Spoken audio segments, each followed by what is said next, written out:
রায়গঞ্জ থানার অন্তর্গত শীতগ্রাম অঞ্চলের মহিগ্রামে চুরির অভিযোগকে কেন্দ্র করে শনিবার রাতে উত্তপ্ত পরিস্থিতির সৃষ্টি হয়। স্থানীয় সূত্রে জানা যায়, শনিবার রাত আনুমানিক 10টা নাগাদ একদল ব্যক্তি বধু মোহাম্মদ বয়স 22 এর বাড়ি ঘেরাও করে তাকে মারধর করে বলে অভিযোগ। এই ঘটনায় এলাকায় চাঞ্চল্য ছড়িয়ে পড়েছে।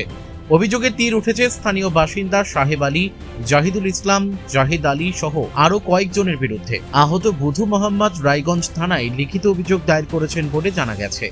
বধূর পিতা আজিউদ্দিন জানান, তার ছেলের বিরুদ্ধে চুরির মিথ্যে অপবাদ দেওয়া হয়। সেই অভিযোগের প্রতিবাদ করতেই অভিযুক্তরা ক্ষিপ্ত হয়ে ওঠে এবং বধু মোহাম্মদকে মারধর করে। তিনি আরো দাবি করেন, এই ঘটনায় তার আরেক ছেলে মঞ্জুর আলমও আক্রান্ত হন।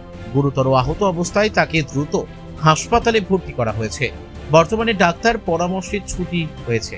পরিবারের আরো এক সদস্য মোহাম্মদ জামাল অভিযোগ করেন, বধূ মোহাম্মদকে সাইকেলের চেইন দিয়ে আঘাত করা হয়, যার ফলে তিনি গুরুতর জখম হন। ঘটনার পর এলাকায় আতঙ্কের পরিবেশ তৈরি হয়েছে। যদিও অন্য একটি সূত্রের দাবি, এই ঘটনাকে কেন্দ্র করে দুই পক্ষের মধ্যে বচসা ও সংঘর্ষ হয় এবং উভয় পক্ষই রায়গঞ্জ থানায় পৃথকভাবে অভিযোগ দায়ের করেছে। পুলিশ সূত্রে জানা গিয়েছে, অভিযোগ পাওয়ার পর ইতিমধ্যেই ঘটনার তদন্ত শুরু করেছে রায়গঞ্জ থানার পুলিশ। জামাল, আমার রায়গঞ্জ থানার 7 নম্বর অঞ্চলে মহিগ্রামে বাড়ি, পানিশালায়। কি সমস্যা?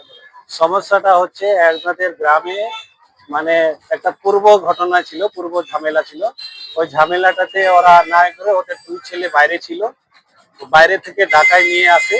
এখন ওই দুই ছেলে বাইরে থেকে মানুষ হায়ার করে নিয়ে আসে, আমার বাবার বাড়ি থেকে মানে ঘেরাও করে আমার বাবার উপরে, আমার মা ছিল, বোন ছিল, ওদের উপরে মানে হামলা করে।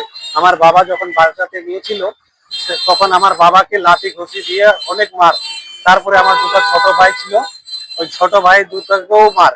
এবার আমার মাজিল ভাই যেটা মঞ্জুর আলম, তাকে এইভাবে মার দিয়েছে, সাইকেলের চেন রড দিয়ে এভাবে মানে মার দিয়েছে।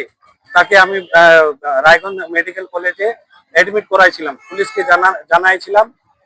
যারা এই ঘটনা ঘটাতো তাদের কি নাম? যারা এই ঘটনা ঘটাইছে মানে একটা হচ্ছে সাহেব আলী, জাহিদুল ইসলাম, জাহেদ আলী, মুজিবুল রহমান, কাজল আলী, আর ওদের জৈগুন নেশা এবং সারজেনা খাতুন আর ঝালো নেশা। কি কারণে করেছে? কি কারণে হয়েছে বলে মনে করছেন? এটা কারণ ওই যে পুরনো রাগের জন্য এরা মানে হায়ার করে মাঠে। তারপরে আজকেও আবার আমাকে থ্রেট দিচ্ছে যে তোকে জানে প্রাণে মারবো, তুই বেশি বেশি বলছিস, ই করছিস। যেখানে আমি ওদের বাড়ি থেকে আমার মোটামুটি 500 মিটার দূরে বাড়ি, আমি এই ঘটনায় কোনো মতোই জড়িত নাই, তাও আমাকে মাঝে মাঝে আমাকে ভিতরে ঢোকাই দিচ্ছে, আমাকে কেসে হ্যারাসমেন্ট করছে। এই বিষয়ে প্রশাসনের দ্বারস্থ হয়েছেন? এই বিষয়ে কোথায় জানিয়েছেন? হ্যাঁ, এই বিষয়ে আমরা থানাতে জিডি করেছি, থানাতে এফআইআর করেছি। পুলিশ আমাকে ভালো মানে দিয়েছেন যে আপনার এই কেসটা করানো হবে, আপনি নিশ্চিন্তে থাকুন। হ্যাঁ, পুলিশ ওই ম্যাডাম ছিল, ম্যাডামকে আমি যখন এই ঘটনাটা জানাই উনি বলেছিলেন যে আপনি দরখাস্ত দেন। আমি দরখাস্ত দিয়েছি, পুলিশ আমাকে সাপোর্ট করেছে, পুলিশ আমাকে আশ্বাসন দিয়েছে আপনার কাজ করবে।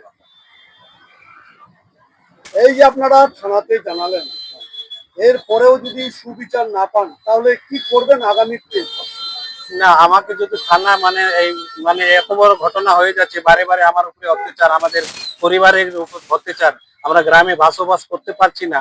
যদি থানা আমাদের এই বিচারটা না করে তাহলে আমরা কিভাবে মানে থাকবো, গ্রামে কিভাবে বসবাস করে থাকবো? এটা আমরা একটা সুবিচারের মানে অপেক্ষা আমরা আইনের কাছে দাবি করছি। এই বিষয়ে কতটা আতঙ্কিত আছে?